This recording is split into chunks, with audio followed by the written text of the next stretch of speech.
Hello friends, जितने भी BPSC TRE 4 की तैयारी करने वाले छात्र हैं उसके लिए इतिहास का महत्वपूर्ण प्रश्न हम लेकर के आए हैं। अगर ये वीडियो आपको अच्छा लगता है तो चैनल को सब्सक्राइब कर लें एवं लाइक का बटन भी दबा दें। तो चलिए वीडियो को स्टार्ट करते हैं। तो इसका पहला प्रश्न आया कि भारत में पशुपालन एवं कृषि प्राचीन साक्ष्य प्राप्त हुए हैं। तो ये कहाँ से प्राप्त हुए हैं? अंजीरा से, दम्त सादात से, किली गुल मोहम्मद से या मेहरगढ़ से। और ई नंबर ऑप्शन है उपयुक्त में से कोई नहीं या उपयुक्त में से एक से अधिक। तो इसका आंसर हो जाएगा डी, मेहरगढ़ से। तो मेहरगढ़ इसका आंसर हो जाएगा डी। फिर आगे के क्वेश्चन पे आते हैं। इसमें है कि निम्नलिखित में से किसको कैलकोलिथिक युग भी कहा जाता है? तो पुरापाषाण काल को, नवपाषाण युग को, ताम्रपाषाण युग को, लौह युग को।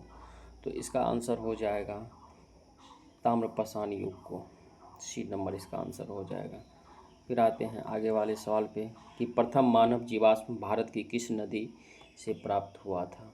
तो प्रथम मानव जीवाश्म भारत के नर्मदा नदी से प्राप्त हुआ था। तो इसका आंसर सी नंबर हो जाएगा।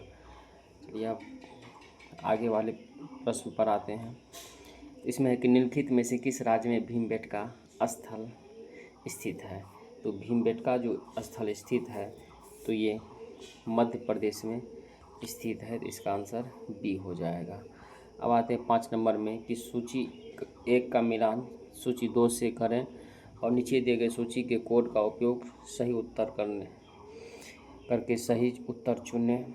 तो इसका जो आंसर हो जाएगा, वैसे नवपाषाण स्थल है और इधर नवपाषाण कालीन स्थलों का स्थान है। तो ये उतनूर जो है, उतनूर ये तेलंगाना में पड़ता है। तो तेलंगाना 1 नंबर ऑप्शन में है। तो इस क्वेश्चन का आंसर हो जाएगा सी नंबर, सी हो जाएगा इसका आंसर।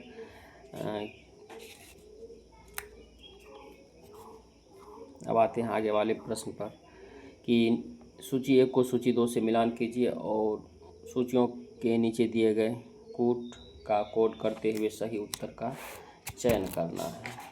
तो इसमें से जो हो जाएगा आंसर इसका, जैसे आहार है तो आहार जो है ये बनास नदी के किनारे पड़ता है और ये बनास नदी ऑप्शन में 4 में है। तो हम 4 ऑप्शन से भी मिला सकते हैं। तो देखते हैं इसका ऑप्शन 4 ऑप्शन सी नंबर में मिल रहा है। तो इसका आंसर सी ही हो जाएगा क्योंकि बाकी में नहीं है 1 का 4। अब आते हैं आगे वाले प्रश्न पर कि सिंधु सभ्यता निम्नलिखित में से किस युग में पड़ती है? तो सिंधु सभ्यता किस युग में पड़ती है? तो इसका आंसर हो जाएगा डी नंबर, आद्य ऐतिहासिक काल में पड़ती है। नेक्स्ट क्वेश्चन पर आएंगे कि सिंधु घाटी सभ्यता की सबसे महत्वपूर्ण विशेषता क्या है? तो पक्की ईंट से बनी इमारत, प्रथम असली मेहराब, पूजा स्थल, कला और वास्तुकला, उपयुक्त में से कोई नहीं या एक से अधिक। तो इसका आंसर हो जाएगा ई नंबर क्योंकि उपयुक्त में से एक से अधिक आंसर आ रहा है। इसका आंसर सी हो जाएगा। अब आते हैं आगे वाले सवाल पे कि किस नदी को मिनी हड़प्पा के नाम से भी जाना जाता है? इसका आंसर हो जाएगा लोथल ही हो जाएगा इसका आंसर। निम्नलिखित में से कौन सी हड़प्पा का बंदरगाह है? तो इसका भी आंसर लोथल ही हो जाएगा।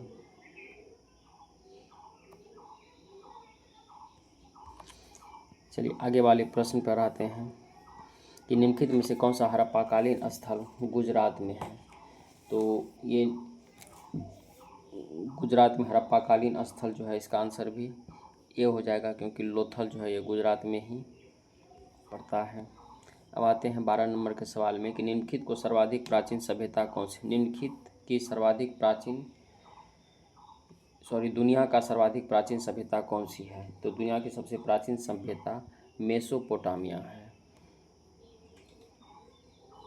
इसका आंसर डी हो जाएगा। अब आते हैं आगे वाले सवाल पर कि निम्नलिखित में कौन सा जानवर सिंधु घाटी सभ्यता के लोगों को नहीं पता था। तो इसमें जानवर के बारे में पूछा गया है, तो इसका आंसर बी हो जाएगा। घोड़ा के बारे में नहीं पता था, बैल हाथी के बारे में पता था। अब आगे वाले सवाल है कि निम्नलिखित में से किस हड़प्पाकालीन स्थल से टेराकोटा के हल प्राप्त हुए हैं? तो इसका आंसर हो जाएगा ई, क्योंकि टेराकोटा के जो हल हैं यह बनावली और कालीबंगा दोनों से प्राप्त हुए हैं। तो इसका आंसर ई हो जाएगा। 15 नंबर का सवाल है कि निम्नलिखित में से किस नगर में जूते हुए खेत के निशान मिले हैं? तो जूते हुए खेत के निशान जो मिले हैं वह कालीबंगा से मिले हैं। तो इसका आंसर ये हो जाएगा, कालीबंगा। अब आते हैं आगे वाले प्रश्न पर कि किस हड़प्पा स्थल पर हमें जूते हुए खेत के साक्ष्य मिले हैं? तो इसका भी आंसर हो जाएगा ए नंबर ही, कालीबंगा ही। निम्नलिखित में से कौन हड़प्पा और मोहनजोदड़ो के उत्खनन से संबंधित नहीं है? तो हड़प्पा और मोहनजोदड़ो के उत्खनन से संबंधित नहीं है। तो इसका आंसर हो जाएगा B A Smith, D number इसका ऑप्शन हो जाएगा, डी पर टिक आउट कर देंगे। नेक्स्ट नंबर सवाल है कि हड़प्पा में मिट्टी के बर्तन पर सामान्य किस रंग का उपयोग हुआ था? तो लाल, नीला, हरा, पांडु या नीला? तो इसका आंसर हो जाएगा ए नंबर, लाल रंग के का उपयोग हुआ था। तो हो जाएगा ए नंबर। नेक्स्ट है कि 19 नंबर में आईआईटी खड़गपुर के अध्ययन दल के रिपोर्ट के अनुसार लगातार कितने वर्ष की ना के बराबर वर्षा का होना सिंधु घाटी सभ्यता के पतन का कारण था?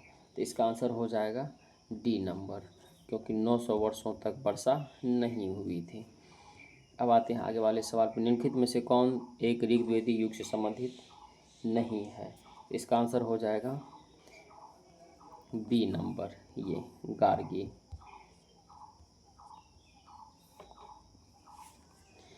आगे वाले प्रश्न है कि प्रारंभिक वैदिक काल के दौरान कौन सा शहर प्राचीन मगध साम्राज्य की राजधानी के रूप में कार्य करता था? तो ऑप्शन है इसका पाटलिपुत्रा, राजगिरी, चंपा, वैशाली। तो इसका ऑप्शन हो जाएगा बी, राजगिरी। ऋग्वेद का कौन सा मंडल पूर्णतः सोम को समर्पित है? तो इसका आंसर हो जाएगा 9वां मंडल सोम से को समर्पित है, सी 9वां मंडल। ऋग्वेद संहिता का 9वां मंडल पूर्णतः किसको समर्पित है? इंद्र और उनकी हाथी, उर्वशी एवं स्वर्ग, पौधा और जड़ी बूटियों से संबंधित देवतागण, सोम और इस पे पर नामांकित देवता। तो इसका आंसर हो जाएगा डी नंबर कि सोम और इस पे पर नामकृत देवता। इसका आंसर हो जाएगा डी नंबर। गायत्री मंत्र किस पुस्तक में मिलता है? तो गायत्री मंत्र जो मिलता है वह ऋग्वेद में मिलता है। तो इसका आंसर हो जाएगा सी।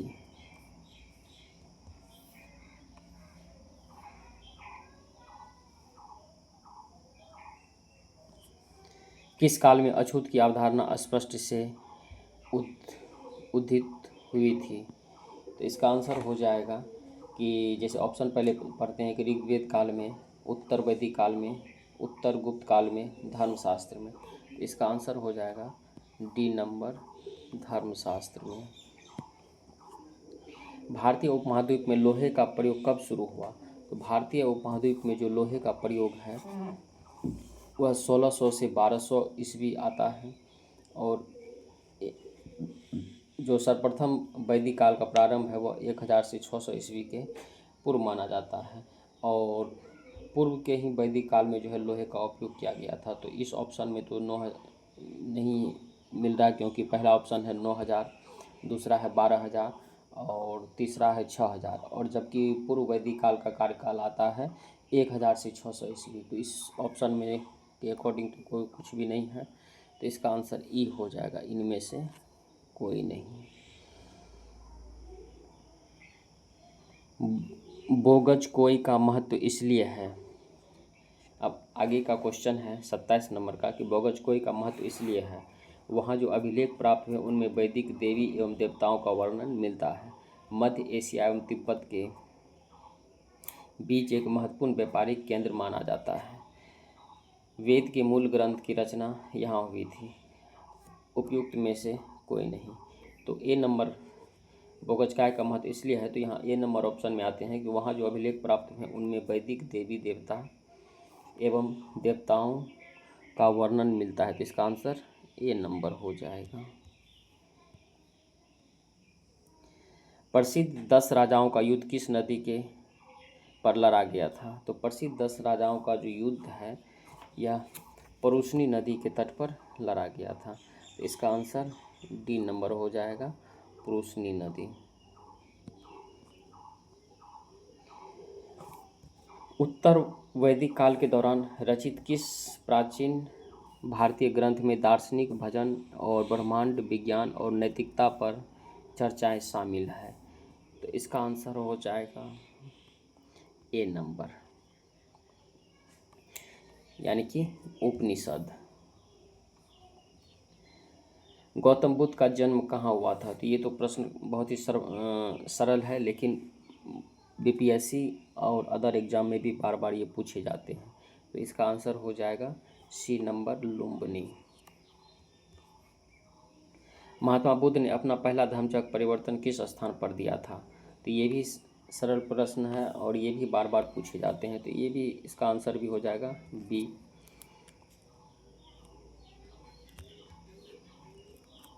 अब चलिए आगे के प्रश्न पर आते हैं कि गौतम बुद्ध ने अपना प्रथम उपदेश कहाँ दिया था? तो गौतम बुद्ध ने जो अपना प्रथम उपदेश दिया था वो सारनाथ में दिया था। तो ये भी क्वेश्चन सरल है और बार बार पूछे जाते हैं। बोध गया में किसे ज्ञान प्राप्त हुई थी? तो बोध गया में, इसका आंसर हो जाएगा बी नंबर, गौतम बुद्ध। बुद्ध के जीवन के 4 महत्वपूर्ण घटना और उनसे संबंध स्थानों को सुमेल करना है। तो इसका जो जन्म हुआ था लुम्बिनी में, ज्ञान प्राप्त हुआ था बोध गया में, प्रथम प्रवचन हुआ था सारनाथ में और निधन इसका कुशीनगर में हुआ था।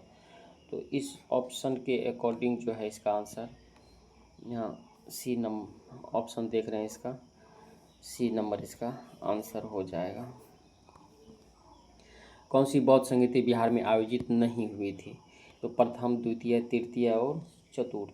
तो ये जो चतुर्थ है ये तो कश्मीर में हुआ था।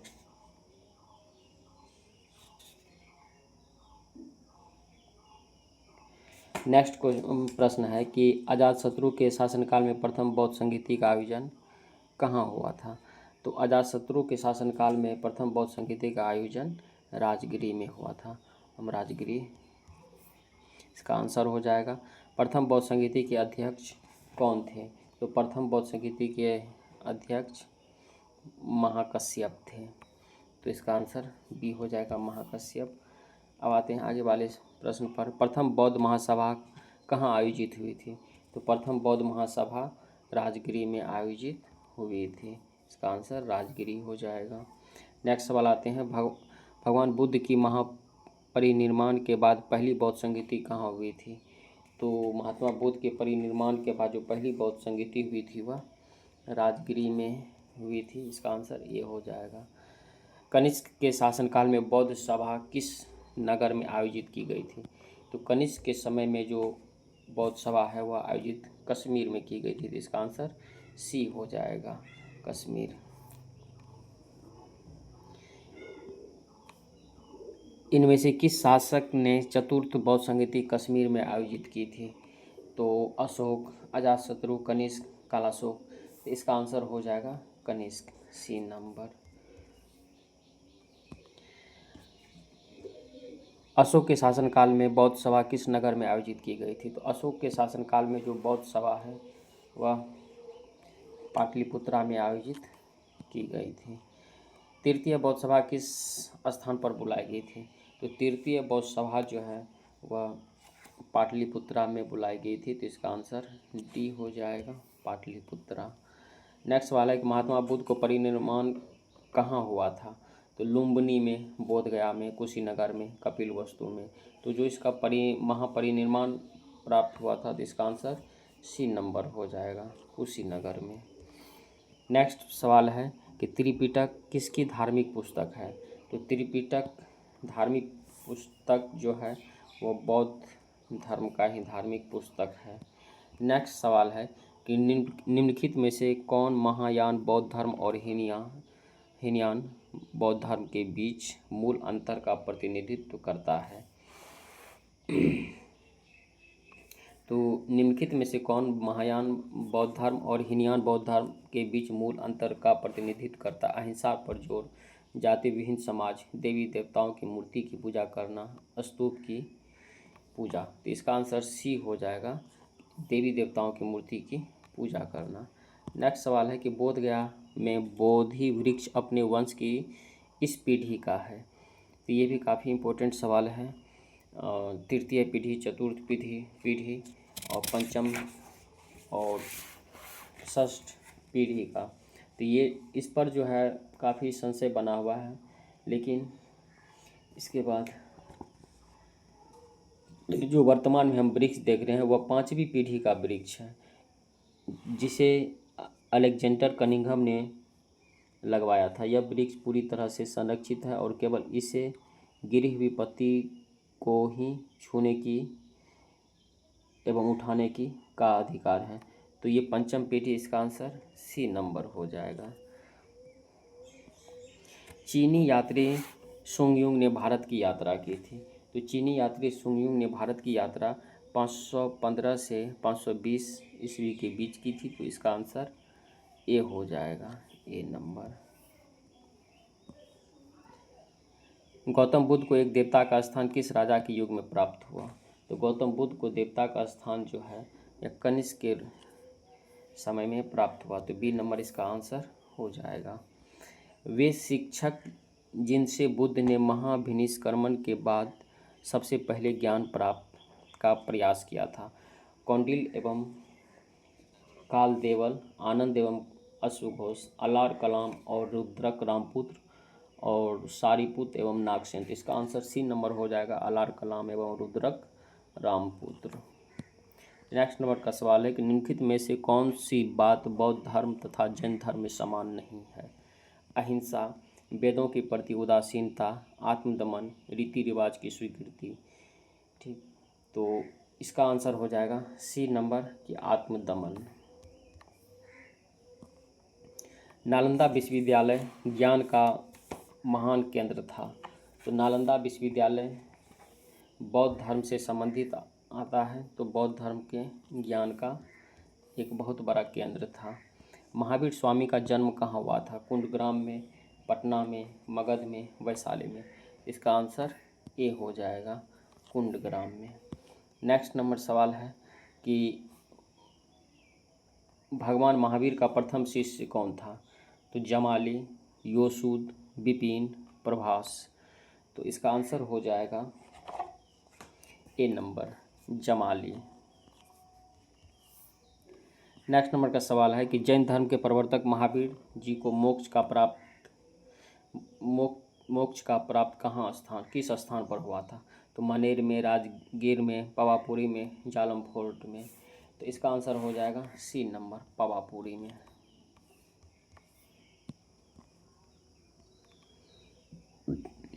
महावीर जैन मृत्यु के समय निम्नलिखित में से किस नगर पे हुई थी? तो महावीर जैन की मृत्यु निम्नलिखित में से किस नगर में हुई थी? तो इसका आंसर हो जाएगा पावापुरी। नेक्स्ट नंबर का सवाल है कि निम्नलिखित में से कौन सबसे पूर्वकालिक जैन ग्रंथ कहलाता है? तो पूर्वकालिक जैन ग्रंथ 12 अंग, 12 उपांग, 14 पूर्व, 14 अपूर्व। तो इसका आंसर हो जाएगा सी, 14 पूर्व। त्रिरत्न या 3 रत्न जैसे सटीक ज्ञान, सच्ची आस्था और सटीक क्रिया निम्न में से किससे संबंधित है? बौद्ध धर्म, हिंदू धर्म, जैन धर्म, ईसाई धर्म, उपयुक्त में से कोई नहीं। तो इसका आंसर हो जाएगा सी नंबर, यह जैन धर्म से संबंधित है। आजीवक संप्रदाय के संस्थापक कौन थे? तो आजीवक संप्रदाय के संस्थापक आनंद, राहुल भद्र, मखली गोसाल, उपाली। इसका आंसर सी हो जाएगा, मखली गोसाल।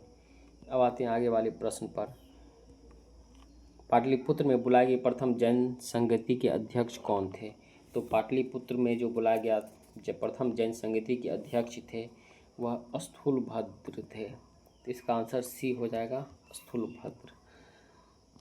तो चलिए, ये इतिहास के बहुत ही महत्वपूर्ण प्रश्न थे जो कि पीजीटी, टीजीटी और पीआरटी के जो शिक्षक बनना चाहते हैं उनके लिए बहुत ही इम्पोर्टेंट क्वेश्चन है। अगर ये वीडियो आपको अच्छा लगता है तो चैनल को लाइक और सब्सक्राइब अवश्य कर दें, ताकि इसी प्रकार का और वीडियो बनाओ तो इसका नोटिफिकेशन आप तक पहुंच सके।